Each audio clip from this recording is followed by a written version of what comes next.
सुनिए डॉक्टर श्याम सुंदर पराशर जी की अनमोल कथा। आज की इस कथा में भक्तों आप लोगों को भगवान के चरित्रों की कथाओं को सुनाया जाएगा, तो प्रेम से इस निर्मल कथा को सुने और अपने मन को ईश्वर की भक्ति में लगाएं और प्रेम से बोलिए श्री राधे राधे। का प्रभाव निरस्त होता है, ऐसे उन सच्चिदानंद परमेश्वर का हम सब मिलकर के ध्यान करते हैं। भागवत का मुख्य विषय क्या है? अत्र परमो धर्म निरूप्यते। व्यास जी कहते हैं इस भागवत में हम निष्कपट परम धर्म का निरूपण करने जा रहे हैं। भागवत सुनने का अधिकारी कौन है? जिसके भीतर से मात्सर्य मर गया हो। मात्सर्य माने मत्तः अग्रे सरतीति मत्सरः। ये व्यक्ति मुझसे इतना आगे कैसे निकल गया, अब भले ही मैं बर्बाद हो जाऊं पर इसको मिटा के छोड़ूंगा। दूसरे का उत्कर्ष, दूसरे की बढ़ोतरी जब आपको चुभती है, काटती है, तो समझ लो आपके भीतर मच्छर घुस गया। मच्छर बाहर से काटता है, मत्सर भीतर से काटता है। भागवत सुनने का वही अधिकारी है जिसके भीतर से मात्सर्य मर गया हो, मिट गया हो। अच्छा, भागवत सुनने से फायदा क्या होगा? बोले शिवदम, तुम्हारा कल्याण होगा। कैसे कल्याण होगा? बोले इस भागवत को सुनने से तुम्हें वास्तव वस्तु का ज्ञान हो जाएगा। जिस वास्तव वस्तु का ज्ञान होते ही आपका कल्याण हो जाएगा और जीवन के जो दैहिक दैविक भौतिक ताप हैं वो भी सब समाप्त हो जाएगा। और इतना ही नहीं, वह ईश्वर इस कथा सुनने की इच्छा करने मात्र से ही तुम्हारे हृदय में आकर के अवरुद्ध हो जाएंगे। सद्यो हृदय अवरुद्धते, हृदय में आके भगवान कैद हो जाएंगे। ऐसा ये चमत्कारी अद्भुत ग्रंथ है।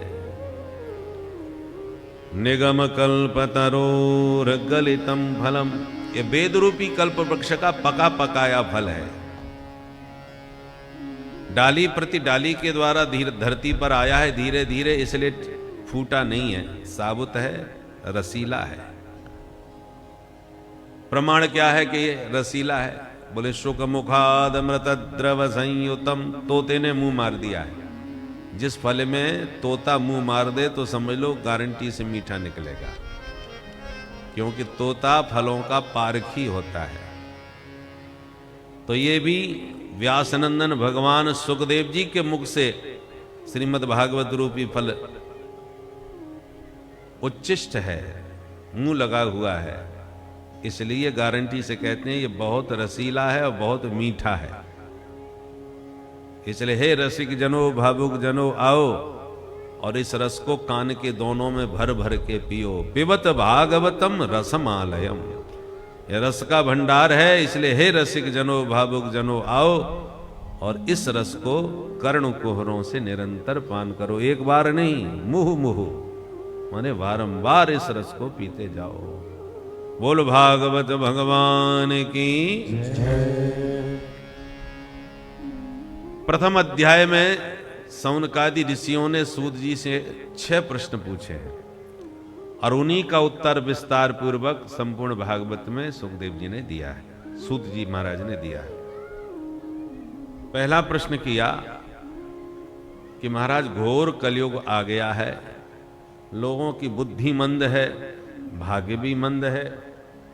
ऐसे मंद भागी कलयुग के प्राणियों का कल्याण कैसे होगा? ये पहला प्रश्न है। दूसरा प्रश्न यह है कि शास्त्र तो बहुत है पर न पढ़ने का समय है, न समझने की बुद्धि है। ऐसी स्थिति में सभी शास्त्रों का सार क्या है वो निचोड़ निकाल करके आप हमको दो। तीसरा प्रश्न यह है, भगवान के संकल्प से जब संसार बन सकता है तो मात्र कुछ राक्षसों को मारने के लिए उस परमात्मा को स्वयं क्यों आना पड़ता है? वहीं बैठे बैठे क्यों नहीं टपका देते? तो भगवान के अवतार का मुख्य कारण क्या है ये बताइए। चौथा प्रश्न यह है कि भगवान ने अवतार लिए तो कितने अवतार लिए, किस किस रूप में भगवान के अवतार हुए, क्योंकि आए दिन भारत में नए नए भगवान पैदा होते रहते हैं, तो फर्जी भगवान भी बहुत पैदा होने लगे हैं। इसलिए प्रामाणिक विधि से भगवान के कितने अवतार हुए वो बताइए। पांचवा प्रश्न यह है कि किस अवतार में प्रभु ने क्या क्या लीला करी। प्रत्येक अवतार की, प्रत्येक उनके चरित्रों का बहुत विस्तार से हमें वर्णन करके सुनाइए। और छठवां प्रश्न यह है कि जब भगवान लीला संवरण करके अपने धाम चले जाते हैं, तब ये धर्म फिर किसकी शरण में जाता है। ये 6 प्रश्न पूछे। किम श्रेयः शास्त्र सारः कः स्वावतार प्रयोजनम किम कर्म केवताराश्च धर्मः कम शरणं गतः। इन प्रश्नों को सुनकर सूत जी बड़े प्रसन्न हुए। बोले, महात्माओं, तुम्हारे प्रश्न लोक हित की भावना से बहुत सुंदर हैं, और पहले हम अपने गुरु जी का ध्यान करेंगे, फिर आपको जवाब देते हैं। 2 श्लोकों में गुरुदेव का ध्यान किया। यम प्रव्रजन्तमनुपेतमपेत कृत्यम द्वैपायनो विरह कातर आजुहाव पुत्रेति तन्मयतया तरवोभिनेदुस् तम सर्वभूत हृदयं मुनिमानतोऽस्मि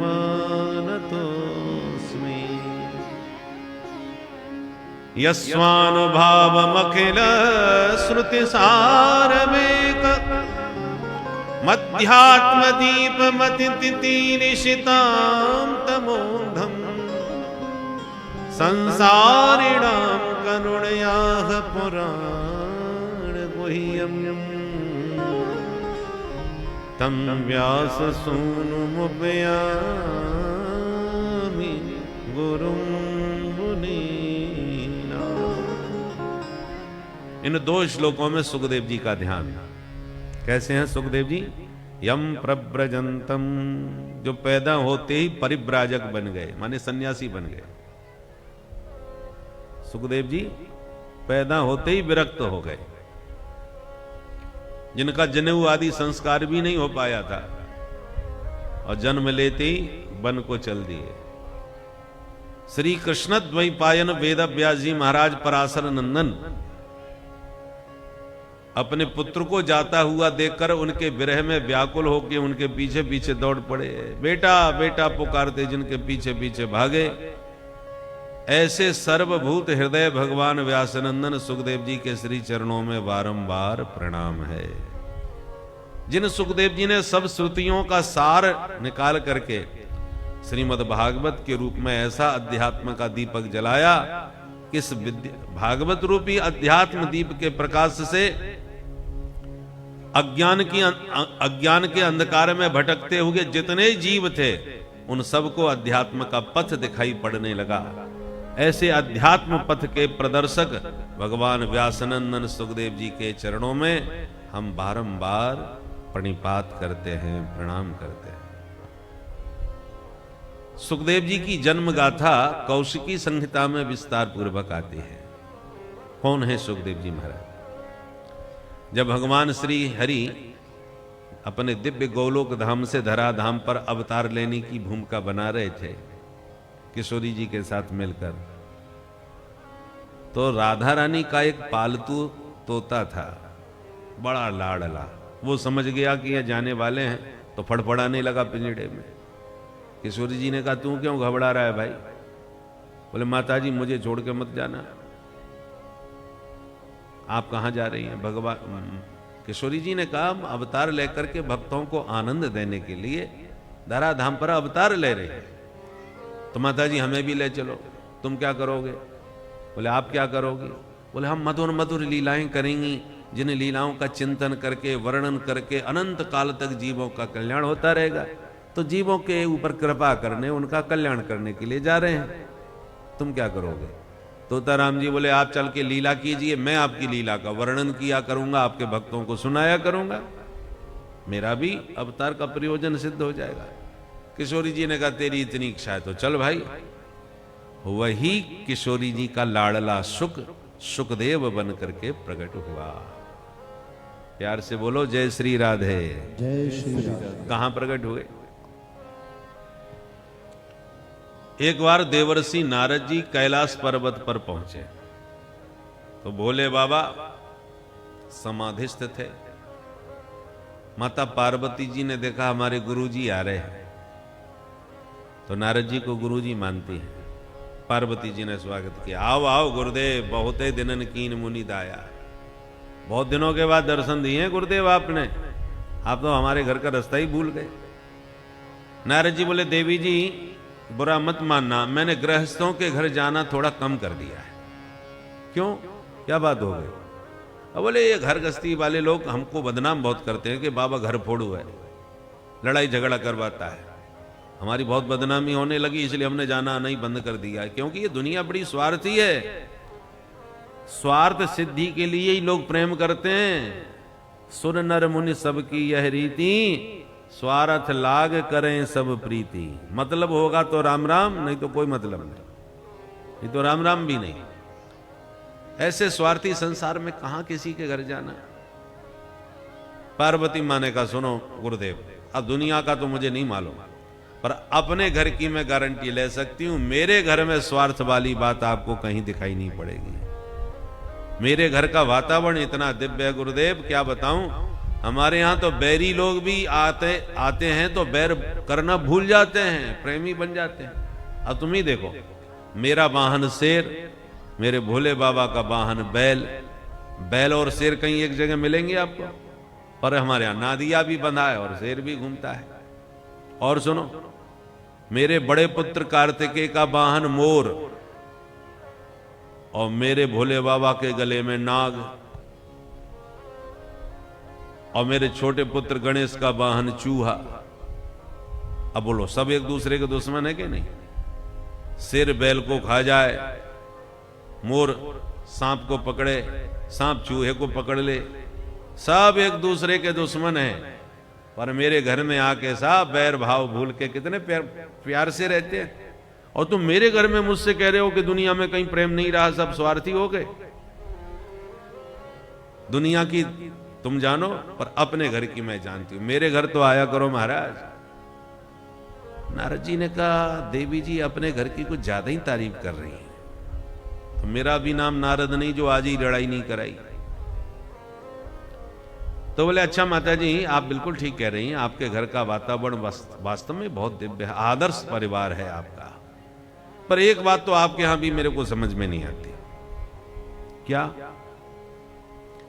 बोले, भोले बाबा के गले में नरमुंडों की जो माला लटकी रहती है, गले मुंड माला, ये हमको समझ में नहीं आता। ये बाबा किसका सिर लटकाए घूमते रहते हैं? आज तक हमें तो कभी बताया नहीं, हमको कुछ पता भी नहीं। पर देवी जी आप उनकी अर्धांगिनी हो और आपसे वो बेहद प्रेम करते हैं। वागर्था विव संप्रक्तौ वागर्थ प्रतिपत्तये जगतः पितरौ वंदे। आप तो जगत के माता पिता हो, एक दूसरे के पूरक हो। कहने में दो हो पर वस्तुतः एक ही हो, कहियत भिन्न न भिन्न। तो अब भोले बाबा आपसे क्या छुपाते होंगे, तो हमें तो नहीं मालूम, पर आपको जरूर माता जी पता होगा कि भोले बाबा के गले में ये नरमुंड किसके हैं। आप बताओ हमें। पार्वती जी ने कहा, गुरुदेव क्षमा करना, मुझे तो भोले बाबा ने इस बारे में कुछ बताया नहीं और इस विषय में मुझे भी कुछ पता नहीं। अब नारद जी बड़ी जोर से हंसने लगे। पार्वती जी ने कहा, इसमें हंसने की क्या बात है, मैंने पूछा नहीं, उन्होंने बताया नहीं। नारद जी ने कहा, वो सब ठीक है देवी, तुमने नहीं पूछा तो इसका मतलब ये नहीं कि तुम नहीं पूछोगी तो वो बताएंगे भी नहीं। अरे दुनिया को ना बताएं, पर तुम उनकी धर्मपत्नी हो, अर्धांगिनी हो, आपसे तो नहीं छुपाना चाहिए, आपको तो बता देना चाहिए कि नहीं। हम तो बाबा बैरागी हैं, कोई बात नहीं, नहीं बताया ना सही, पर आपसे भी दुरा छुपा रखते हैं भोले बाबा, आपको कुछ भी नहीं मालूम, सच बताओ। पार्वती जी ने कहा, ना ना मुझे कुछ नहीं मालूम, मैंने कभी पूछा भी नहीं। अरे राम राम, देखो माता जी बुरा मत मानना, सच्ची बात तो ये है कि स्वार्थ लाग करें सब प्रीति। ये दुनिया स्वार्थी है, सच्चा प्रेम तो कहीं है ही नहीं। अब पार्वती जी का माथा गर्म होने लगा। इतने में भोले बाबा की समाधि खुल गई। बम भोले जैसे भोलेनाथ बोले तो नारद जी धीरे से खिसके। पार्वती जी का देवी हमको शाप लगा है कि हम 2 घड़ी से ज्यादा कहीं टिक नहीं पाते, इसलिए अब हम तो चलेंगे, यहां ज्यादा देर नहीं रहेंगे और फिर कभी आपसे सत्संग करेंगे। कह के नारद जी खिसकने लगे। भोले बाबा ने देख लिया, अरे आओ आओ नारद जी, कहां जा रहे हो? नारद जी ने भोले बाबा को प्रणाम किया और कहा, भोलेनाथ मैं बड़ी देर से आया हूं, खूब देवी जी से सत्संग चल रहा था, अब मैं ज्यादा रुक नहीं पाऊंगा, चलूंगा, फिर कभी आके आपसे सत्संग करूंगा। और यूं कह के नारद जी खिसक लिए। भोले बाबा ने नारद जी के जाते ही जब पार्वती जी को देखा तो पार्वती जी का मुंह लटका हुआ, गाल फूले हुए, भ्रकुटी टेढ़ी। भोले बाबा समझ गए कुछ गड़बड़ है, दाल में कुछ काला है। नारद जी अभी अभी यहां से निकल के गए, कुछ ना कुछ गड़बड़ करके गए होंगे। पार्वती जी से मुस्कुराते हुए भोले बाबा ने कहा, कहो देवी क्या बात है, ये मुंह पे 12 क्यों बज रहे, ये मुंह लटकाए क्यों बैठी हो, क्या हो गया? पार्वती जी ने कहा, बात मत करो, मुझे आज पता चला है कि तुम महाकपटी हो, मुझसे दुराज स्वभाव रखते हो। भोले बाबा ने कहा, भाग्यवान कुछ बताओगी भी, मैंने क्या कपट कर दिया? लगता है नारद जी उल्टा सीधा तुमको भड़का के गए। पार्वती जी ने कहा, मेरे गुरुजी के बारे में कुछ मत बताना, गुरुजी ने तो मेरी आंखें खोल दी आज, मैं तो आपको भोला भाला समझती थी, पर आज पता चला आप भोले नहीं हो, सिर्फ भाले हो, मुझसे छुपाव रखते हो। अरे तो देवी बताओ तो सही, क्या किया मैंने? बोले पहले आप बताओ भोले बाबा, ये आपके गले में नरमुंडों की माला लटकी रहती है, किसके सिर है? अपने मन से कभी बताया आपने हमको? भोले बाबा ने कहा, रे राम राम, इतनी सी बात पर नाराज हो? अरे भाग्यवान, ये और किसी के सिर नहीं, ये सब तुम्हारे ही सिर हैं। पार्वती जी को बड़ा आश्चर्य, ये सब मेरे सिर हैं? बोले हाँ। ये कैसे हो सकता है, मैं तो जिंदा हूं अभी। बोले देवी जी, जब जब तुम्हारा जन्म होता है तब तब हमसे ही तुम्हारा विवाह होता है, और जब तुम मर जाती हो तो तुम्हारे वियोग में मैं पागल होने लगता हूं, तुम्हारे बिना रह नहीं पाता, तो तुम्हारा सिर ही गले में लटका के घूमा करता हूं। अब बताओ, मेरे जैसा कोई प्रेमी दीवाना दुनिया में होगा जो मरने के बाद भी तुम्हारा सिर लटकाए घूम रहा हूं, और तुम मेरे को कपटी कपटी बोले जा रही हो? पार्वती जी ने कहा, इसका मतलब मैं इतनी बार पैदा हो चुकी हूं, इतनी बार मर चुकी हूं, उतने ही सिर आपने अपने गले में लटका रखे? बोले हाँ बिल्कुल ठीक कहा। पार्वती जी ने कहा, तब तो आप कपटी नहीं महाकपटी निकले। क्यों? बोले एक बात बताओ, मैं इतनी बार मरी और पैदा भई और तुम्हें कभी कुछ नहीं हुआ, तुम जैसे के तैसे बैठे रहे? तुमने कौन सी अमर बूटी खा रखी है कि तुम्हें कुछ नहीं होता, मैं मरती पैदा होती रहती हूं? ये कपट नहीं है मेरे साथ। भोले बाबा ने कहा, देवी जी क्या बताएं, हमने अमर कथा सुनी है इसलिए हम अमरनाथ हो गए, पर तुम उससे अभी वंचित हो इसलिए तुम्हें मरना जीना पड़ता है। पार्वती जी ने कहा, यह सरासर मेरे साथ कपट किया है आपने, अब तो आपको मुझे भी अमर कथा अभी इसी वक्त सुनानी पड़ेगी। बोले बाबा समझ गए त्रियाहट है, अब तो पक्का सुनाना पड़ेगा। ठीक है देवी, तुम्हें भी सुनाई देते हैं, पर हमारी 2 शर्त है। क्या? पहली शर्त यह है कि तुम्हारे अलावा दूसरा नहीं सुने, नहीं जो सुनेगा वो भी अमर हो जाएगा और समाज में समस्या खड़ी कर सकता है। इसलिए हम कथा कहेंगे आंख बंद करके, प्रेम में डूब करके, और तुम ध्यान से सुनोगी। ऐसा ना हो हम कथा कहते रहे तुम्हारे खर्राटे बजते रहे। कथा में नींद बहुत जल्दी आती है, जिसको नींद ना आती हो, नींद की गोली खानी पड़ती हो, वो चुपचाप कथा में आके बैठ जाए, बिना गोली के खर्राटे बज जाएंगे। और माताओं को विशेष सुविधा है कथा में, घर में तो सास सोने नहीं देगी, इतना काम फैला पड़ा है और खर्राटे बजाए पड़ी है। इसलिए सबसे बढ़िया तरीका है कथा में आ जाओ, 3 घंटे सास से पिंड छूटा, घर के कामों से भी झंझट खत्म, और नींद जब बढ़िया आवे तो बढ़िया सा घूंघट भी डाल लो, कोई देख भी ना पावे कि सो रही है कि सुन रही है। बोलो राधे राधे। राधे राधे। मन लगे तो सुनो, नहीं तो खर्राटे बजाओ। तो माताओं को भी नींद, सब भाई नींद तो सबको ही आती है, तो पार्वती जी तो बड़े ध्यान से सुनने लगी और भोले बाबा ने कहा हुंका भरती जाना।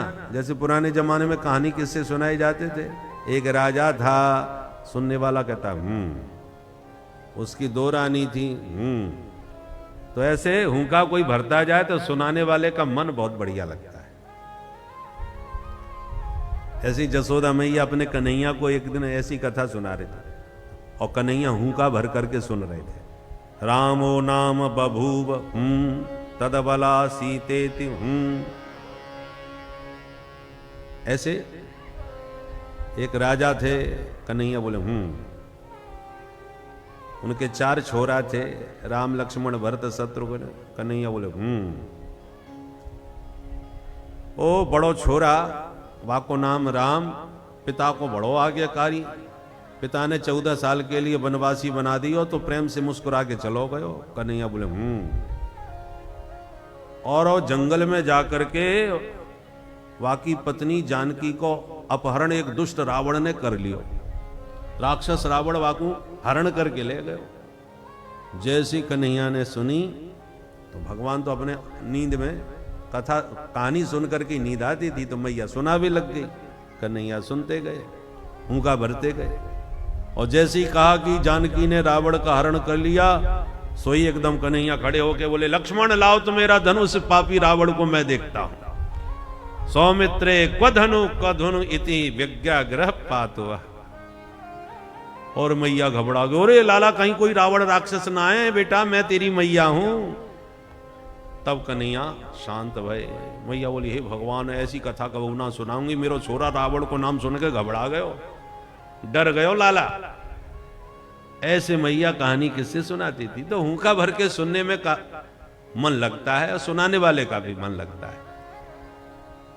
तो भोले बाबा ने पहले शर्त रख ली, मैं कथा कहूंगा तुम हुंका भर के सुनोगी देवी जी, और ये तुमने हुंका देने बंद कर दिए तो मेरी कथा बंद हो जाएगी, फिर मैं आगे नहीं कहूंगा। ये पहली शर्त है, ठीक है महाराज। और दूसरी शर्त यह है कि हमारे तुम्हारे अलावा तीसरा यहां कोई नहीं होना चाहिए, कहीं वो भी ना सुन ले। महाराज मुझे आपके दोनों शर्तें स्वीकार है। तो भोले बाबा ने डमरू बजाया, जीव जंतु कीट पतंग पशु पक्षी सब भाग गए। भोलेनाथ ने कहा भवानी जरा चारों तरफ देख लो कहीं कोई छुपा हुआ तो नहीं बैठा। तो माता पार्वती जी ने दूर दूर तक चारों तरफ दृष्टि डाली, कहीं कोई नहीं। एक तोता का अंडा पड़ा हुआ दिखा। तो पार्वती माँ ने कहा ये तो अंडा है, ये अभी तो पैदा ही नहीं हुआ, कथा क्या सुनेगा। उस पर ध्यान ही नहीं दिया और भोले बाबा के सामने हाथ जोड़ के बैठ गई, महाराज चारों तरफ देख लिया कहीं कोई नहीं है, अब कथा चालू करो। तो भोले बाबा ने भगवान का ध्यान किया, मंगलाचरण किया, नेत्र बंद करके और कथा प्रारंभ। और माता पार्वती जी हुंका भरती गई, प्रेम से कथा सुनती गई।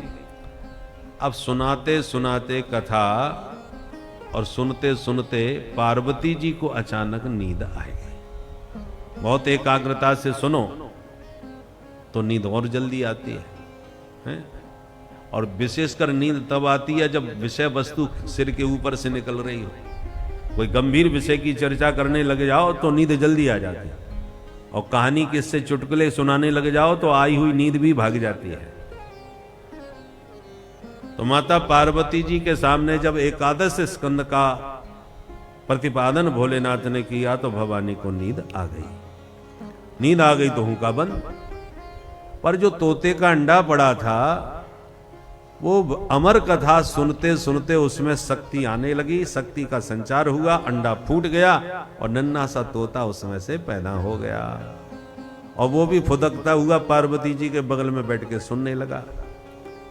अब तोते की आदत होती है वो जैसा सुनता है वैसा ही बोलता है। तो पार्वती माँ ने जब हुंका देने बंद कर दिए तो तोता बिल्कुल उनकी आवाज में ज्यों का त्यों हुंका भरना चालू कर दिया। भोले बाबा के कान में हुंका सुनाई पड़ते गए तो भोले बाबा की कथा चलती गई। और जैसी कथा पूरी हुई तो भोले बाबा ने जयकारा लगाई, बोल बाल कृष्ण लाल की जय। मैया की झक्की खुल गई, नींद खुल गई और हाथ जोड़ के तुरंत संभल के बोली, हाँ महाराज तो फिर क्या हुआ? भोले बाबा ने कहा फिर क्या हुआ, कथा पूरी हो गई और क्या हुआ? तुम सुन भी रही थी कि नहीं? सुन रही थी कि सो रही थी?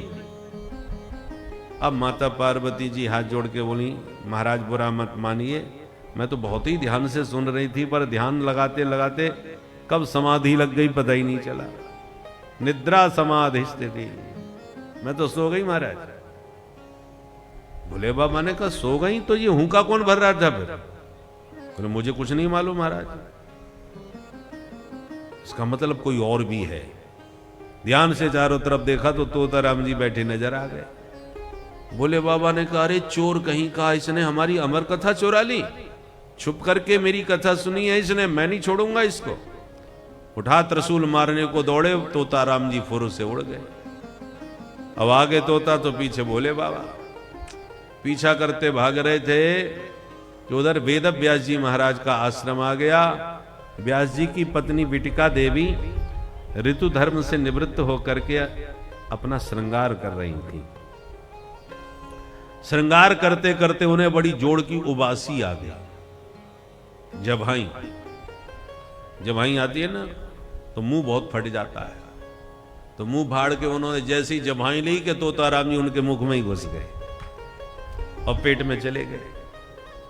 भोले बाबा ने देख लिए, आश्रम में तुरंत पीछा करते भोले बाबा पहुंचे। व्यास जी ने देखा भोलेनाथ आए हैं, अरे आओ आओ स्वागत है भोलेनाथ, आओ भाग्य हमारे, भोले बाबा पधारे। कहो भोलेनाथ क्या सेवा करी जाए, अचानक कैसे आना हुआ? भोले बाबा ने कहा कुछ मत पूछो व्यास जी, एक चोर का पीछा करते भागते भागते आया। चोर का पीछा आपने क्यों किया? आपका क्या चोरा लिया चोर ने? क्योंकि भोले बाबा मुझे तो आपके यहां चोरी करने लायक कुछ दिखता नहीं। चिता की भस्म लगाते हो, नरमुंडों की माला पहनते हो, सांप बिच्छुओं के आभूषण हैं। किसकी हिम्मत है जो आपके आभूषणों से हाथ लगा दे? कोई चोर आपके यहां क्या चुराएगा? भोले बाबा ने कहा ये रुपया पैसा सोना चांदी चुराने वाला चोर नहीं है, उसने मेरी अमर कथा की चोरी करी है। पता है अमर कथा कैसी है? जो एक बार सुन ले वो अमर हो जाए, कभी मरे ही नहीं। ऐसी कीमती अमर कथा उसने छुप करके चोरी से सुनी है, मैं नहीं छोड़ूंगा उसे। व्यास जी ने कहा भोले बाबा कोई ज्यादा मांग तो नहीं चढ़ा ली? आप कैसी विचित्र बात कर रहे हो? यदि चोर ने अमर कथा सुन ही ली तो वो तो अमर हो गया, मारोगे कहां से? और मार डाला तो फिर अमर कथा का महत्व क्या रह जाएगा? फिर वो अमर कथा ही कैसी जो सुनने के बाद मरना पड़े? आपकी सब विरोधी बात है। अच्छा ये बताओ वो चोर है कहां?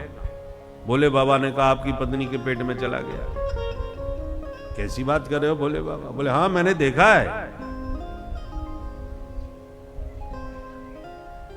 पर व्यास जी ने जब प्रेम से समझाया भोले बाबा जरा विचार करो, या तुमने उसे मार डाला तो अमर कथा का महत्व नष्ट हो जाएगा, और वैसे वो अमर कथा सुने बैठा है इसलिए मर ही नहीं सकता। व्यास जी भोलेनाथ ने कहा व्यास जी ठीक कह रहे हो, ये तो हमने कभी विचार किया ही नहीं। जब सुन ही लिया तो मरेगा कैसे? चलो छोड़ो, जैसी ठाकुर जी की मर्जी, कह के भोले बाबा लौट गए कैलाश को। और वो तोताराम जी मैया के पेट में पूरे 12 साल तक बैठे ही रहे। व्यास जी बोले बेटा बाहर तो आओ, अब कोई खतरा नहीं है। भोले बाबा चले गए, परंतु भीतर से तोताराम जी बोले हम नहीं निकलेंगे बाहर। क्यों? बोले बाहर भोले बाबा तो चले गए, पर आप प्रभु की माया बहुत बलवती है। जीव को जन्म लेते ही माया जकड़ लेती है। जैसे निर्मल जल की धारा बरसात में, आकाश में तो जल निर्मल रहेगा, धरती पर बूंद गिरी पानी गंदा हो गया। भूमि परत भा ढावर पानी, भूमि परत भा ढावर पानी, भूमि परत ढावर पानी, भूमि परत भा ढावर पानी, जिम जीवहि माया जिम जीवहि माया लपटानी, माया निपटानी,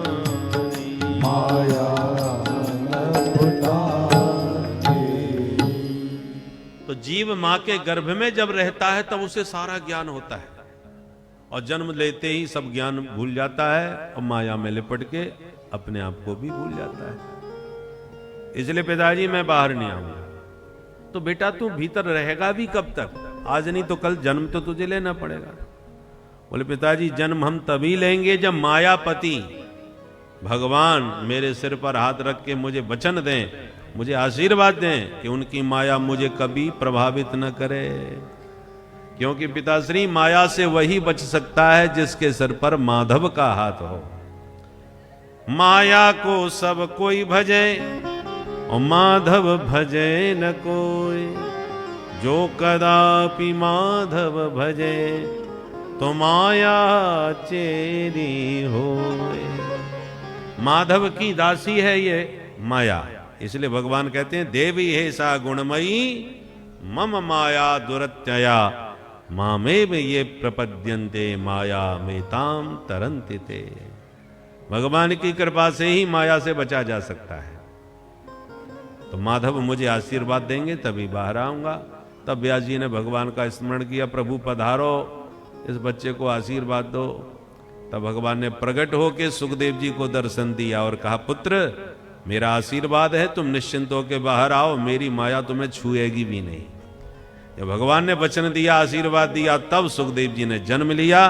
तो जन्मते ही सन्यासी बन गए, क्योंकि माया मुक्त हो गए। माया क्या है? मैं और मोर तोरते माया, ये मेरा है वो तेरा है, ये मेरा तेरा ही तो माया का खेला है। तो माया से मुक्त होकर के श्री सुखदेव जी इसलिए जन्म लेते ही प्रव्रजंत हो गए, सन्यासी बन के जंगल को चले गए। और व्यास जी पुत्र पुत्र पुकारते उनके पीछे भागे। ऐसे सर्वभूत हृदय सुखदेव जी के श्री चरणों में बारंबार प्रणाम है। बोलो सुखदेव भगवान की जय। सौनकादि ऋषियों से सूत जी कहते हैं, ऋषियों तुमने लोक मंगल की भावना से बहुत बढ़िया बढ़िया प्रश्न पूछे हैं। देखो मनुष्य जीवन का उद्देश्य खाना पीना सोना नहीं है।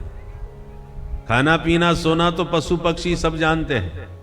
आहार निद्रा भय मैथुनंच सामान्य में तत्पशुभिर नराणाम धर्मो हि तेषाम अधिको विशेष धर्मेण हीन पशुभि समान।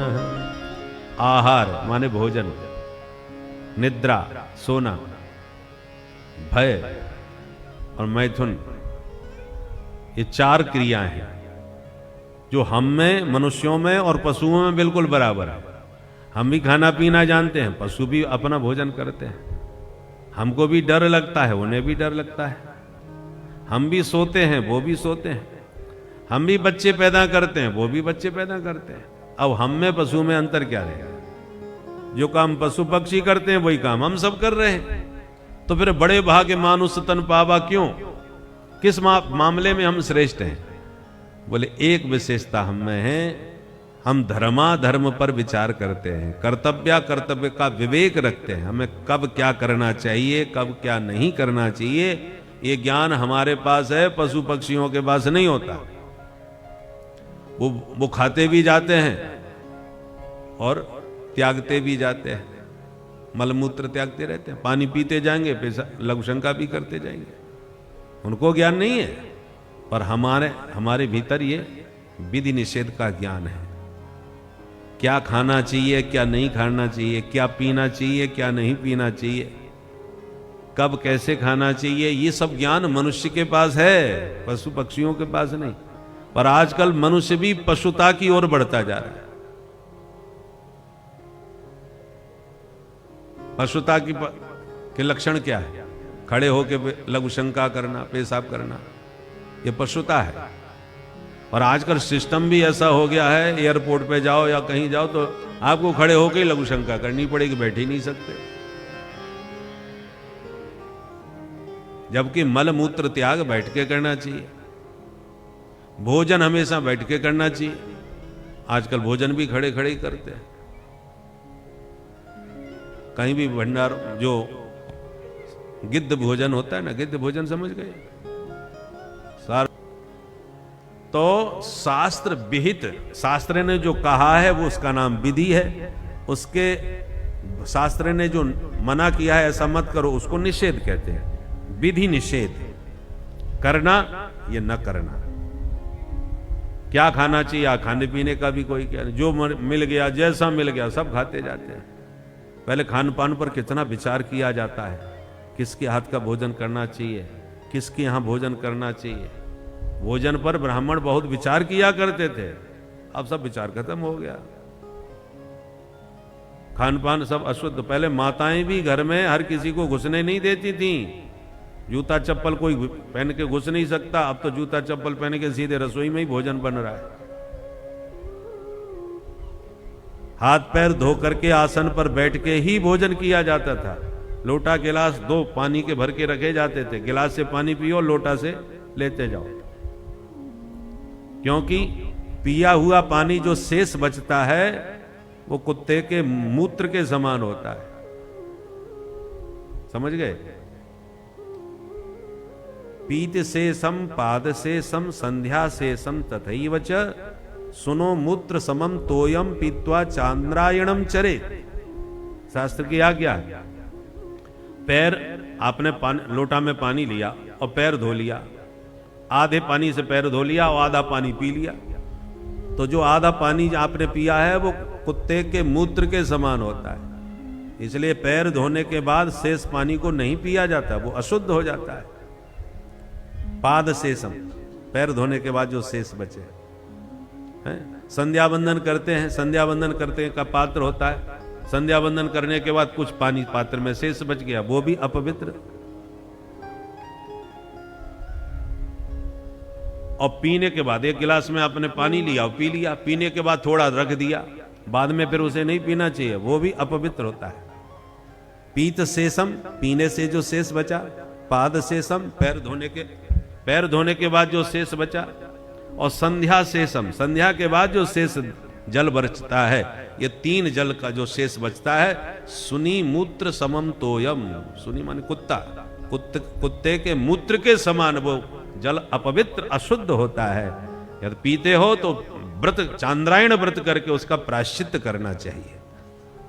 तो ये सब विधि निषेध हैं शास्त्रों के, जो ब्राह्मण लोग विचार करते थे। इसलिए पुराने जमाने में आपने देखा होगा, एक लोटा एक गिलास दो पानी के भर के रखे जाते थे कि गिलास का पानी पियो और उतना ही पानी गिलास में लो जितना आप पी सको, लोटे से भरते जाओ। ये सब इसका नाम है शौचाचार, पवित्रता। तो ये सब बातें विचारणी मनुष्य के लिए होती हैं, पशु पक्षियों के लिए कोई विचार नहीं। और हम लोगों ने ये सब विचार करना छोड़ दिया, इसलिए हम पशुता की ओर बढ़ते चले गए। पहले ब्राह्मण स्वयं पाकी होते थे, अपने हाथ से बना के पाते थे ताकि पूरी तरह पवित्रता का ध्यान रखा जाए। दूसरा कोई भोजन बना रहा है, कैसे बना रहा है, वो अशुद्ध अपवित्र हो सकता है। और अपवित्र भोजन करने से बुद्धि अशुद्ध होती है, बुद्धि में अध्यात्म शक्ति ग्रहण करने की क्षमता नहीं रहती। बुद्धि में उस परम तत्व को, परम सूक्ष्म विषय को समझने की तभी सामर्थ्य आएगी जब आहार तुम्हारा शुद्ध और पवित्र होगा। इसलिए ब्राह्मण न किसी के घर में जल्दी से खाते, जाते भी थे तो अपने हाथ से बना के खाते थे, हर किसी का हाथ का नहीं पाते थे, ताकि हमारी बुद्धि शुद्ध रहे। ब्राह्मण की बुद्धि का शुद्ध होना इसलिए आवश्यक है क्योंकि वो बड़ा सूक्ष्म दृष्टा होता है, शास्त्रों के गंभीर विषयों का चिंतन करता है। वो तभी चिंतन कर पाएगा जब उसकी बुद्धि सूक्ष्म होगी। इसलिए शुद्धता का, पवित्रता का विशेषकर ब्राह्मण लोग बहुत विचार करते थे। अब खान पान सब अपवित्र हो गया, खान पान अपवित्र हो गया तो बुद्धि भी अपवित्र हो गई। तो अब उस गंभीर विषयों को समझने सोचने की क्षमता हमारी बुद्धि में नहीं रह गई, मति की दुर्बलता से। शास्त्र मत भी हमको समझ में नहीं आते। इसलिए सूत जी कहते हैं, ऋषियों,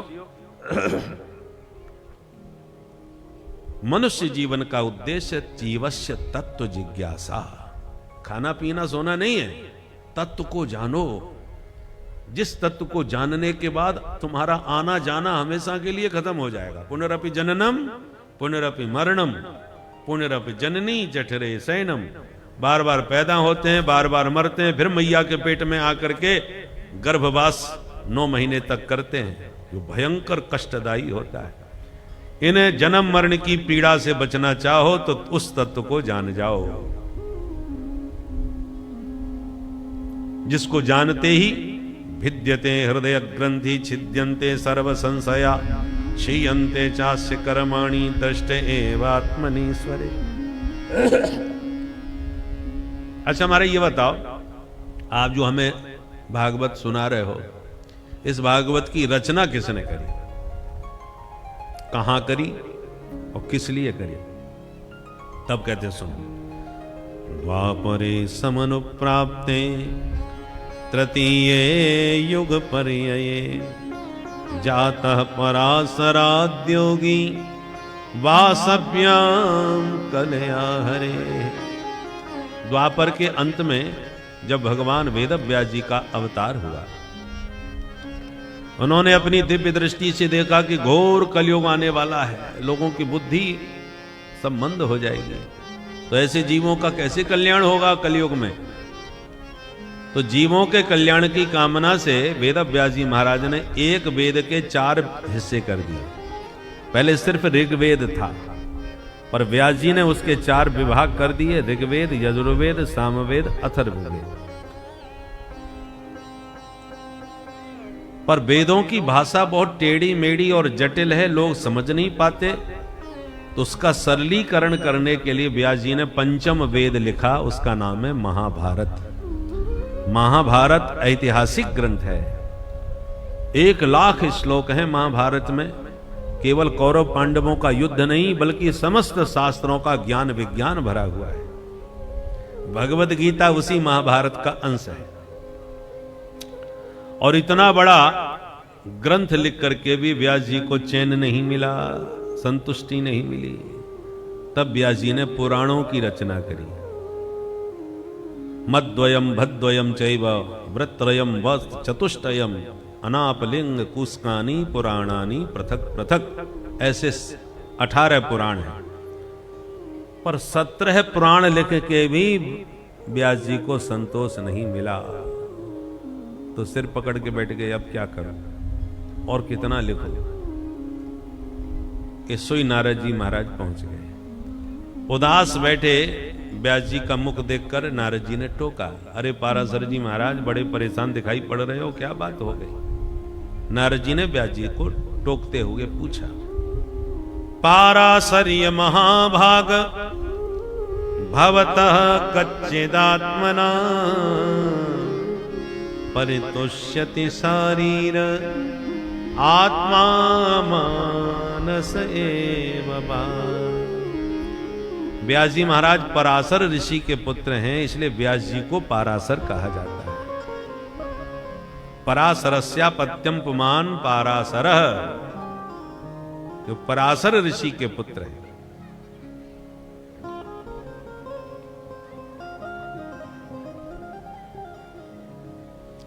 तो पूछा, पराशर नंदन व्यास जी, आपके मुख पर ये अप्रसन्नता क्यों?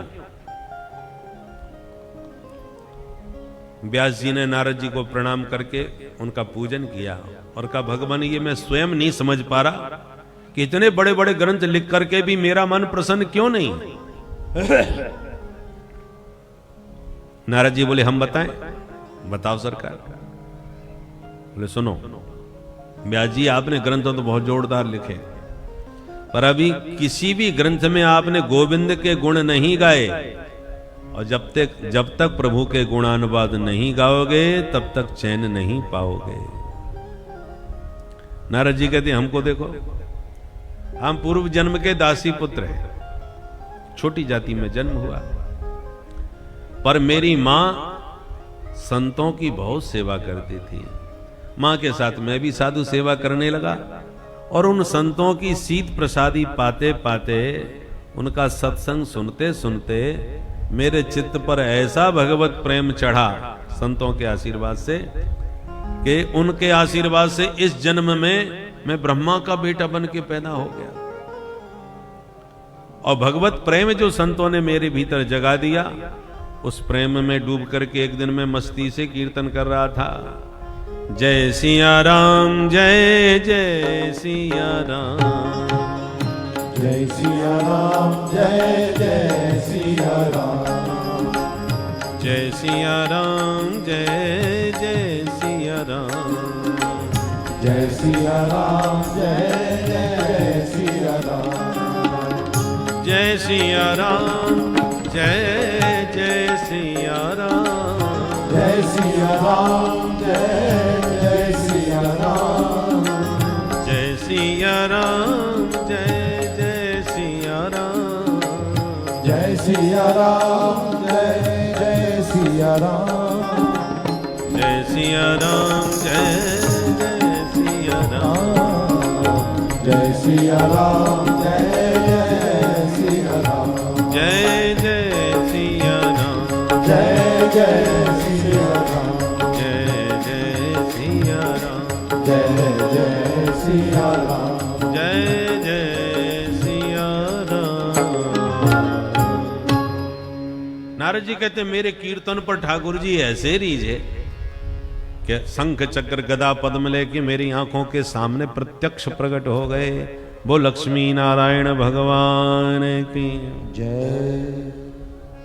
मेरे कीर्तन से प्रसन्न होकर के प्रभु ने अपने कर कमलों से मुझे वीणा प्रदान कर दी और कहा, पुत्र तुम बड़ा बढ़िया मेरे नाम का संकीर्तन गाते हो, अब ये वीणा अपने हाथ में संभालो और इसी वीणा पर मेरे नाम का गुणगान करते हुए जगत में विचरण करो, मेरे नाम का खूब प्रचार प्रसार करो, ताकि जगत के जीव इस नाम की नौका में बैठ करके भवसागर को पार कर जाएं। नारद जी कहते हैं, व्यास जी जब से ये वीणा मेरे हाथ लगी है तब से हमेशा इसको मैं हृदय से लगा के रखता हूं और इसी पर गोविंद के गुण गाता रहता हूं। ये साधारण वीणा नहीं है। इस वीणा की क्या विशेषता है, ध्यान से सुनो। व्यास जी किसी को देवता मानते हैं, किसी को दैत्य मानते हैं, किसी को राक्षस मानते हैं, मनुष्य मानते हैं, पर एक नारद ऐसा है जिसको सब मानते हैं।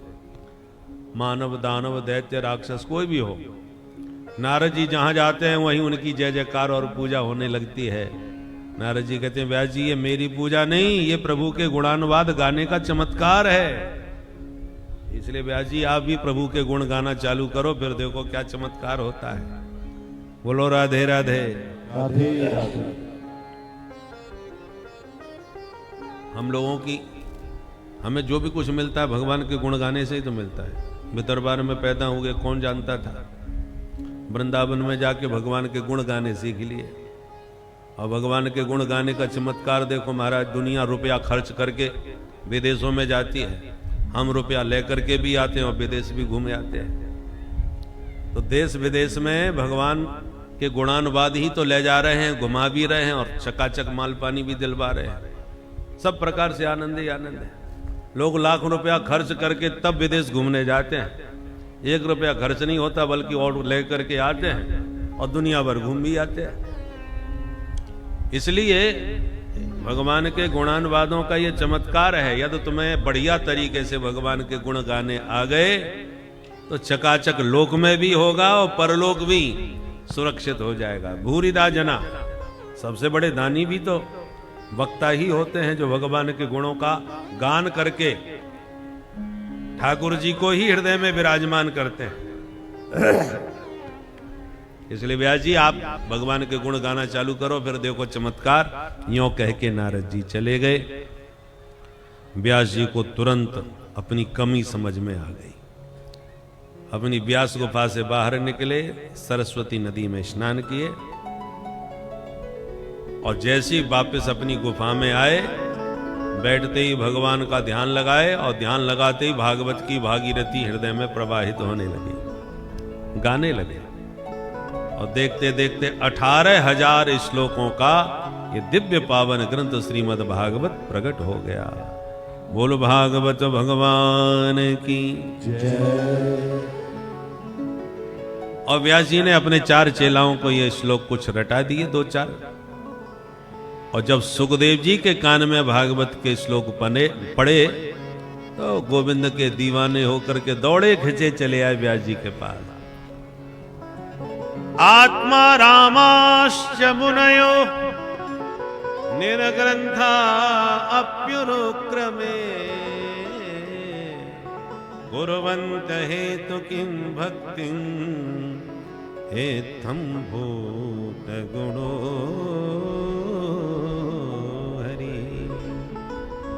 हरि के गुणानुवाद सुनते ही व्यास जी महाराज के पुत्र सुखदेव जी दीवाने होकर के चले आए। भैया बड़े प्यारे श्लोक आए, जरा और सुनाओ। चेलाओं ने कहा चलो हमारे गुरु जी के पास ऐसे 18,000 श्लोक हैं। तब सुखदेव जी व्यास जी के पास आकर के विधिवत भागवत का अध्ययन किए और भागवत को आत्मसात करके समय पा करके फिर सुखदेव जी ने यही कथा सम्राट परीक्षित को गंगा के किनारे सुनाई। सौनक जी ने कहा महाराज परीक्षित को कथा क्यों सुनाई? सुखदेव जी जैसे परमहंस संत गोदोहन काल से ज्यादा कहीं टिकने वाले नहीं। जितनी देर में गैया दोह ली जाए उसको गोदोहन काल कहते हैं। प्राचीन भारत में हर बात गाय से जोड़ के बोली जाती थी। कितनी देर तक रहोगे? बोले गोदोहन काल तक। शादी पक्की हो गई? बोले हो गई। शादी का समय क्या है? बोले गोधूली बेला। तो गाय से समय का ज्ञान हो रहा है। जिसके घर में जितनी अधिक गाय होती थी उसको उतना ही गौरवशाली कहा जाता था। गौरव का अर्थ क्या है? रव माने ध्वनि, आवाज। गायों की आवाज जिसके घर से जितनी ज्यादा संख्या में आवे उसको कहते हैं ये बड़ा गौरवशाली है। गायों का रव इसके घर में सबसे ज्यादा गुंजायमान होता है, इसलिए वही गौरवशाली माना जाता था। सबसे बड़ी संपत्ति गौधन माना जाता था। हम लोगों के होश हवास तक इतना ध्यान है कि बड़े आदमी की पहचान के अरे उनके यहां इतने हल चलते हैं, इतने तो बैल हैं उनके। गाय बैलों से ही व्यक्ति की संपन्नता आंकी जाती थी। इतने हल, इतने बैल, इसका मतलब जमींदार है, ज्यादा खेती होती है तभी तो इतने बैल हैं। तो गाय और बैलों की संख्या जिसके यहां ज्यादा होती थी वो उतना ही प्रतिष्ठित गौरवशाली व्यक्तित्व माना जाता था। जब धनों की बात आवे तो गोधन, गजधन, बाजधन और रतन धन खान, और जब आवे संतोष धन सब धन धूरी समान। धनों की गणना प्रारंभ करी तो सबसे पहले नाम किसका लिया? गौधन, गाय का धन। भगवान का अवतार क्यों होता है? गोस्वामी जी ने वर्णन किया, विप्रधेनु सुर संत हित लीन मनुज अवतार। 4 नाम लिए, विप्रधेनु सुर संत। तो क्या इन 4 के लिए ही भगवान अवतार लेते हैं? केवल ब्राह्मणों के लिए? केवल गायों के लिए? मानव समाज मनुष्य मात्र से विप्र ले लिया और पशुओं में से गौ माता को ले लिया। सुर देवता और संत तपस्वी, ये 4 नाम क्यों लिए? क्योंकि ये 4 नाम जो लिए गए हैं वो चारों पुरुषार्थ चतुष्टय के प्रतिनिधि हैं। पुरुषार्थ चतुष्टय जानते हैं किसे कहते हैं? धर्म, अर्थ, काम, मोक्ष। ये जो 4 हैं ये पुरुषार्थ चतुष्टय हैं। राम, लक्ष्मण, भरत, शत्रुघ्न, ये चारों भाई पुरुषार्थ चतुष्टय के स्वरूप हैं। तो शास्त्र कहते हैं कि पुरुषार्थ चतुष्टय में एक भी पुरुषार्थ आपने जीवन में सिद्ध नहीं किया तो आपका जन्म लेना उसी प्रकार व्यर्थ हो गया जैसे बकरी के गले का स्तन व्यर्थ होता है। बकरी के गले में थन लटके रहते हैं तो, पर किसी काम के तो नहीं होते, केवल लटके ही रहते हैं, उनका कोई उपयोग तो नहीं। उसी प्रकार मनुष्य शरीर लेके भी तुमने धर्म अर्थ काम मोक्ष कुछ भी सिद्ध नहीं किया। धर्मार्थ काम मोक्षाणाम यस्यै कोपि न विद्यते अजागलस्तनस्यैव तस्य जन्म निरर्थकम। उस मनुष्य का जन्म निरर्थक है जैसे बकरी के गले का स्तन निरर्थक होता है। तो विप्रधेनु सुर संत क्यों कहा? क्योंकि धर्म पुरुषार्थ चतुष्टय में सबसे पहला स्थान धर्म का है। और धर्म का प्रतिनिधि कौन होता है? विप्र। ब्राह्मण का कर्तव्य है धर्माचरण करे और धर्म का उपदेश दे करके दूसरों से धर्माचरण करावे। ब्राह्मण उसका प्रतिनिधि होता है। धर्म एतदेश प्रसूतस्य सकाशादग्र जन्मनः स्वम सम चरित्रम शिक्षेरन पृथिव्याम सर्वमानवाः। मनुस्मृति। मनु महाराज ने कहा ब्राह्मणों से ही मनुष्य मात्र को अपने कर्तव्य का, अपने धर्म का शिक्षा ग्रहण करनी चाहिए। तो धर्म की शिक्षा ब्राह्मण तब दे पाएगा जो स्वयं धर्म का आचरण करे। हम स्वयं अपने धर्म का पालन नहीं कर रहे तो दूसरे से क्या पालन करवाएंगे? कलयुग ने इसलिए सबसे तगड़ा प्रहार ब्राह्मणों के ऊपर किया, क्योंकि ब्राह्मण यदि पतित हो जाए तो और समाज को पतित करने की जरूरत नहीं, अपने आप सब पतित हो जाएंगे। क्योंकि दर्शक तो ब्राह्मण है। मार्ग घर का, जैसे कोई सबसे जो घर का मालिक है वो बिगड़ जाए तो घर को बिगड़ते देर नहीं लगती, सब बिगड़ जाएंगे। तो समाज का पथ प्रदर्शक ब्राह्मण होता है। ब्राह्मण भ्रष्ट हो गया तो पूरा समाज भ्रष्ट हो जाएगा, देर नहीं लगेगी। खान पान पर विचार ब्राह्मण करता है, शौचाचार पवित्रता का विचार ब्राह्मण करता है। अब ब्राह्मण किसी के यहां पीने लग जाए बैठ करके, उल्टा सीधा खाने लग जाए। एक तो खाना पीना होता है, एक पीना खाना होता है।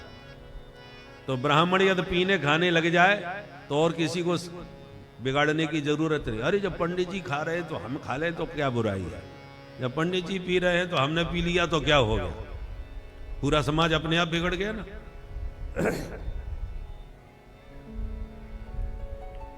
इसलिए कलयुग ने सबसे बड़ा हमला ब्राह्मणों पर किया कि इनको गिराओ, इनको भ्रष्ट करो, बाकी को जरूरत नहीं, अपने आप भ्रष्ट हो जाएंगे। जब लड़ाई होती है तो शत्रु के सेनापति को पकड़ा जाता है। सेनापति हार गया, सारी सेना हाथ खड़े कर देगी। प्रतिनिधि वही है भाई। सारी सेना सेनापति के बल पर गरजती है। सेनापति हार गया तो सारी सेना हार गई। इसलिए कलयुग ने या अधर्म ने ब्राह्मणों पर सबसे पहला प्रहार किया धर्म नष्ट करने के लिए। इसलिए मुगलों के शासन में ब्राह्मणों पर सबसे ज्यादा अत्याचार हुआ। ब्राह्मणों के शिखा सूत्र जनेऊ सब काट दिए गए। कई इतने पापी मिलेक्ष हुए हैं जो कई मन जनेऊ तोड़ने के बाद ही पानी पीते थे। तो सबसे ज्यादा धर्म की रक्षा में प्राणों की आहुति ब्राह्मणों ने दी है। क्योंकि सब मिलेक्ष जानते थे कि ब्राह्मण पतित हो गया तो सब अपने आप पतित हो जाएंगे, इसलिए इनको भ्रष्ट करो, शिखा सूत्र विहीन करो, धर्म विहीन करो। तो धर्म विप्र नाम सबसे पहले क्यों लिया? क्योंकि यह धर्म के प्रतिनिधि है। विप्र के बाद धेनु माने गाय। गाय का नाम दूसरे नंबर पर क्यों लिया? क्योंकि दूसरे नंबर पर धर्म के बाद अर्थ। अर्थ माने संपत्ति। गौ माता संपत्ति का प्रतिनिधित्व करती है, अर्थ की प्रतिनिधि। गाय के द्वारा अर्थव्यवस्था बड़ी सुदृढ़ हो सकती है। अर्थ का मतलब केवल पैसा ही नहीं होता। संपत्ति, किसी के पास स्वास्थ्य की संपत्ति होती है, किसी के पास सम्मान की संपत्ति होती है, किसी के पास नोटों की संपत्ति होती है। शुद्ध देसी गाय का दूध जो पिए उसका स्वास्थ्य ठीक रहता है, शरीर स्वस्थ रहता है, बुद्धि कुशाग्र होती है। ये भी तो संपत्ति है। पहला सुख निरोगी काया, दूसरा सुख घर में हो माया। तो माया तो दूसरे नंबर पे आ गई, पहले काया तो ठीक रहे।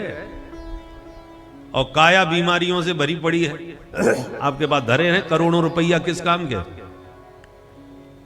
अरबपति सेठ जी हैं, सेठ जी चलो भोजन कर लो। अरे साहब हमको तो दाल का पानी बताया है, हम कहां खा पाते हैं। अरे कितनी जोरदार मिठाई है, खा के तो देखो। अरे साहब हमको तो डायबिटीज है। अब तुम्हारी संपत्ति किस काम की जब भोग ही नहीं पा रहे। इसलिए गौ माता यदि आपके पास है, गौ माता की पीठ पर हाथ फेरने से ही हजारों बीमारियां दूर हो जाती हैं। विदेशियों को यह बात समझ में आ गई। विदेशों में लोग गाय सिर्फ इस दूध के लिए नहीं पाल रहे, गाय को सिर्फ इसलिए पाल रहे हैं कि इसके पीठ पर हाथ फेरेंगे और हम स्वस्थ रहेंगे। और दूसरा कोई हाथ फेरने आवे तो उसे $, लेते हैं, तब हाथ लगाने देते हैं गौ माता से।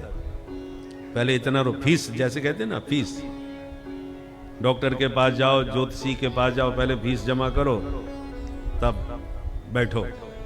ऐसे ही वहां गौ माता के दर्शन करने जो आते हैं उनसे फीस ली जाती है, तब हाथ फेरने देते हैं। ये विदेशियों की बात बता रहे हैं। हमारे पूर्वजों ने पहले ही हमको गौ माता पकड़ा दी ताकि सारी बीमारियां तुम्हारी ठीक हों। हमारे यहाँ ऋषियों ने नियम भी बताया कि पहली रोटी घर में गाय को खिलाओ, अंतिम रोटी कुत्ते के लिए होती है, पहली रोटी गौ माता के लिए होती है। इसलिए कि ताकि रोटी खिलाओगे, हाथ फेरोगे, अपने आप स्वस्थ रहोगे। तो गाय को सिर्फ दूध के लिए नहीं, स्वस्थ रहने के लिए। और केवल इस जीवन को ही स्वस्थ नहीं रखती, मरने के बाद तुम्हें बैतरणी भी पार कराती है गौ माता। तो लोक और परलोक दोनों को संभालने वाली जो गौ माता है, हमने उसको घर से निकाल दिया। पहले गलियों में कुत्ते भौंकते रहते थे, गाय घर में रह करके लोग उसकी सेवा करते थे। आज गाय गलियों में भागती डोलती है, कुत्ते घर में घुसे बैठे। कुत्तों की सेवा जोरदार हो रही है। उनको शैम्पू में नहवाया जा रहा है, खाने के लिए बढ़िया बढ़िया उनके लिए पूरा आहार दिया जा रहा है। नेक बीमार हो जाए तो डॉक्टरों को दिखाया जा रहा है। बच्चों जैसी उनकी सेवा हो रही है।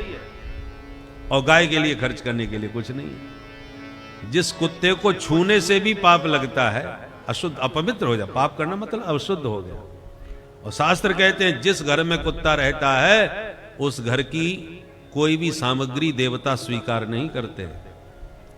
आप चाहे हवन करो, चाहे तुम भोग लगाओ, चाहे कुछ भी करो, देवता कभी ग्रहण नहीं करेंगे। जिस घर में कुत्ता रहे उस घर की सामग्री अशुद्ध अपवित्र मानी जाती है, इसलिए देवता स्वीकार नहीं करते।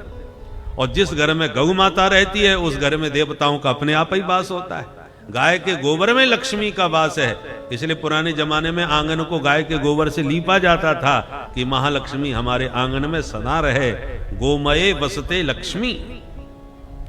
तो जो जिसके रोम रोम में देवी देवताओं का वास है, जिसके गोबर में लक्ष्मी का वास है, वो अर्थ संपदा देने वाली गौ माता को हमने त्याग दिया घर से बाहर और कुत्तों को घर में घुसा लिया, जिनको छूना भी पाप लगता है। तो ये सब शास्त्र विरुद्ध हमारा आचरण हो रहा है, मनमुखी आचरण हो रहा है। विदेशियों को देख देख कर हम भी अंध परंपरा में उसी विदेशियों की संस्कृति में ढलते जा रहे हैं, अपनी संस्कृति और सभ्यता को छोड़कर। गाय के स्तनों में दूध होता है, बछड़ा उसका खूब दूध पीता है, और उसी स्तनों में कीड़े भी लग जाते ना। दूध के स्तन के पास ही कीड़े लगे हैं, पर वो खून पीते हैं, दूध नहीं पीते। गाय तो वही है, एक दूध पी करके हृष्ट पुष्ट उछल रहा है और दूसरा खून पी करके, उसी गाय का। उसी प्रकार गाय तो साक्षात भगवान की प्रिया शक्ति है। अब आप उसका दूध पीना चाहो या खून पीना चाहो, बछड़ा बनना चाहो या कीड़ा बनना चाहो, ये आपके ऊपर निर्भर है। आज हम लोग गाय का दूध पीना छोड़ दिए और गाय की हत्या करा के उसका मांस विक्रय करना चालू कर दिया। भारत कितना बड़ा मांस विक्रेता बन गया है, बीफ का विक्रेता। जिस गाय के दूध की नदियां इस देश में बहती थीं, आज गाय का रक्त प्रवाहित हो रहा है उस देश में। कितना बड़ा दुर्भाग्य है। कोई भी सरकार आए, सबने गौ माता के साथ अत्याचार किया है, जबकि परतंत्र भारत में इतना अत्याचार नहीं हुआ था। सब भारतीयों ने एक स्वर में कहा था, एक ही शर्त पर हम इस आंदोलन में सम्मिलित होंगे कि हमारी गौ माता पर किसी प्रकार का अत्याचार न हो, गौ हत्या बंद हो। तब नेताओं ने कहा था कि देश को स्वतंत्र तो होने दो, जब हमारा देश होगा, स्वतंत्र देश होगा, तो एक कलम से गौ हत्या बंद हो जाएगी। ऐसा वचन देने वाले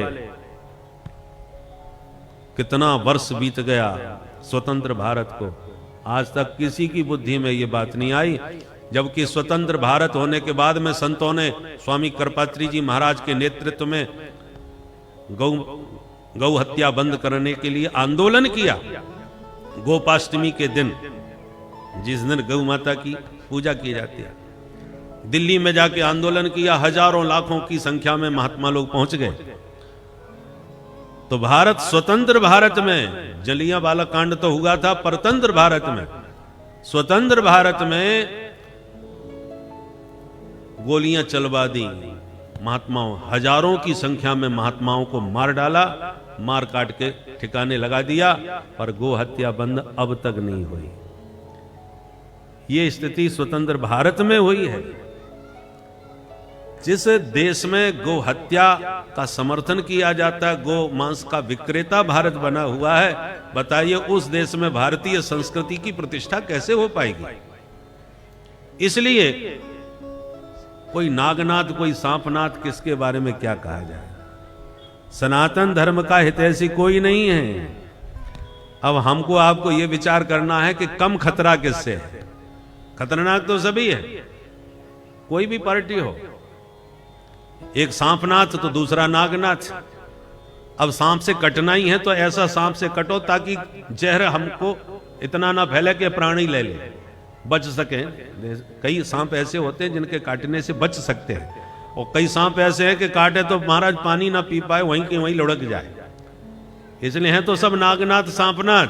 अब आप यह विचार कीजिए कि किस नाग का काटे से हम बच जाएं, उसको अपना आशीर्वाद दें।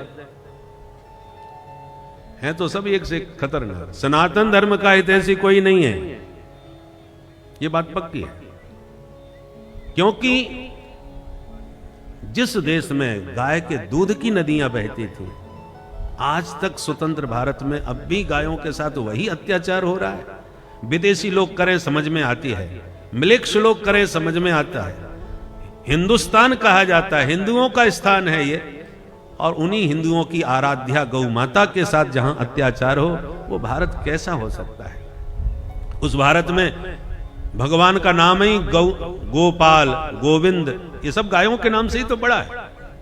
तो जिन आराध्य को हम गोविप्र के नमो ब्रह्मण्य देवाय गो ब्राह्मण हिताय च, गाय ब्राह्मण के हितैषी भगवान है हमारे, और उस परमात्मा के, उस गाय के हम लोग उपासक होकर के भी अपने देश में गौ माता का अत्याचार बंद नहीं करवा सकते।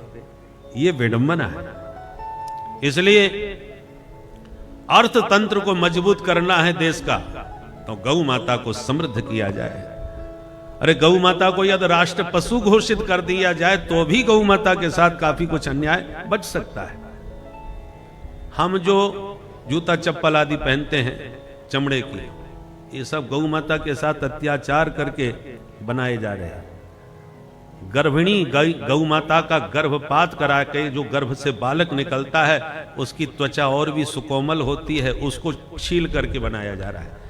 अब ये कभी विचार कीजिए कितना दुस्सह यातना दी जाती है गौ माता को, तब हमको सुख सुविधाएं मिल रही हैं। इसलिए बहुत से सज्जन जो इस विषय में जानते हैं, वो इस चमड़े की वस्तुओं का त्याग कर देते हैं। ऐसा जूता हमें नहीं पहनना, ऐसा कोई भी पर्स आदि नहीं लेना जिससे गौ माता के साथ अत्याचार होकर के बनाई गई हो।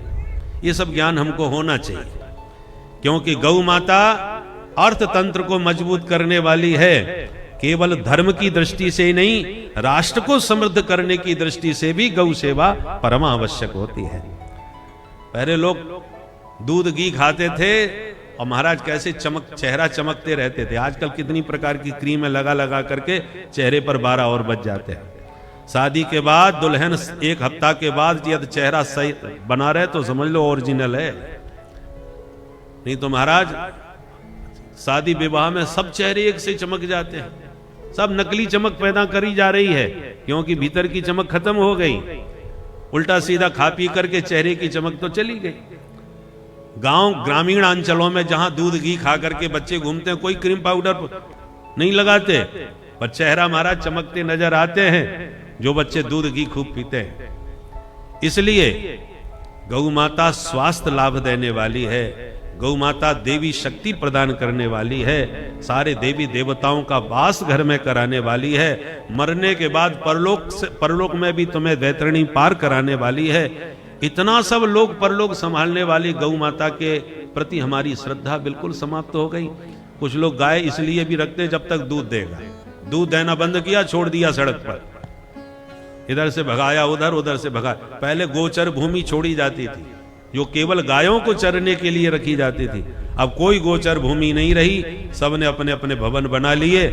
गाय बेचारी अब कहां रहे, गोचर भूमि उसके लिए खत्म कर दी गई, घर में हम रख नहीं पा रहे, अब वो कहां जाएगी। जिस दिन गौ समाप्त हो गई उस दिन सनातन संस्कृति समाप्त हो जाएगी। सनातन धर्म का मूल स्तंभ गौ माता है, याद रखिए। हवन करते हो, यज्ञ करते हो, यज्ञ में सबसे पहली शर्त होती है गाय का घी लाओ। गाय के घी से ही हवन किया जाता है, भैंस के दूध घी का प्रयोग नहीं होता। गाय नहीं रहेगी तो हवन कहां से करोगे। गौशाला को गोबर से लीपा जाता है गाय नहीं रहेगी, गोबर कहां से लाओगे।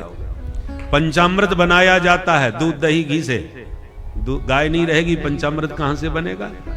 अखंड ज्योति जलाई जाती है शुद्ध गाय के घी की, गाय का घी नहीं रहेगा, अखंड ज्योति कैसे चलेगी। पूजा पाठ का कोई भी कार्य आपका पूरा नहीं हो सकता बिना गाय के। इसलिए अपने धर्म की रक्षा के लिए, अपने स्वास्थ्य की रक्षा के लिए, अपने परिवार की रक्षा के लिए, अपने लोक परलोक की रक्षा के लिए कम से कम प्रत्येक घर में एक गाय अवश्य होनी चाहिए। कथा सुनकर के यदि जा रहे हो और बात हृदय में आ रही है तो संकल्प लेके जाइए। यदि आपके घर गाय न हो तो कम से कम एक गाय आपके घर में सुबह शाम दर्शन करने के लिए, पहली रोटी खिलाने के लिए, गौ पूजन के लिए एक गाय अवश्य आपके घर में होनी चाहिए। महानगरों में लोग नहीं रख पा रहे तो कोई बात नहीं भाई, बड़े बड़ी अट्टालिकाओं में रह रहे हैं, गैया कहां रखेंगे। परंतु ग्रामीण अंचलों से भी गाय गायब हो रही है। ग्रामीण अंचलों में तो उतनी समस्या नहीं, और समस्या हो भी तो भी अपने कल्याण के लिए तो गाय रखना चाहिए। जिनके बच्चा नहीं होता वो गोद क्यों लेते हैं भाई, दूसरे के बच्चे को गोद ले लेते हैं, क्यों लेते हैं। ताकि मरने के बाद हमको जल मिले, हमको हमारे प्रति हमारा श्राद्ध करे, हमारा तर्पण करे, मरने के बाद हमारे कल्याण का मार्ग प्रशस्त करे। इसलिए अपनी सारी संपत्ति दूसरे बच्चे को दान करके उसे गोद लेकर के हमने दे दी, कल्याण के लिए ही तो दी। तो जिस संपत्ति को अपने कल्याण के लिए आप अपनी संपत्ति एक अपरिचित बच्चे को दे करके गोद ले लेते हो, तो लोग परलोक संभालने के लिए गैया को गोद नहीं ले सकते क्या। घर में नहीं रह सकते, घर में जगह नहीं है तो जहां गौशाला में गौ सेवा होती है वहां जाकर के एक गाय गोद ले लो।